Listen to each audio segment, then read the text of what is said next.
Sebuah video memperlihatkan ekspresi dari 5 anak panti asuhan yang duduk termenung viral di media sosial.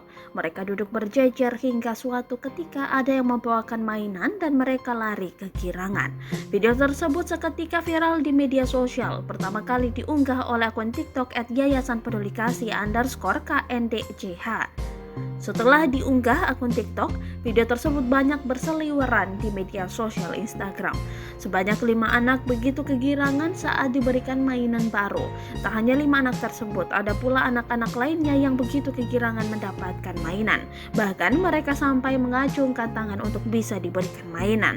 Beli mainan di depan panti, keterangan dalam video itu.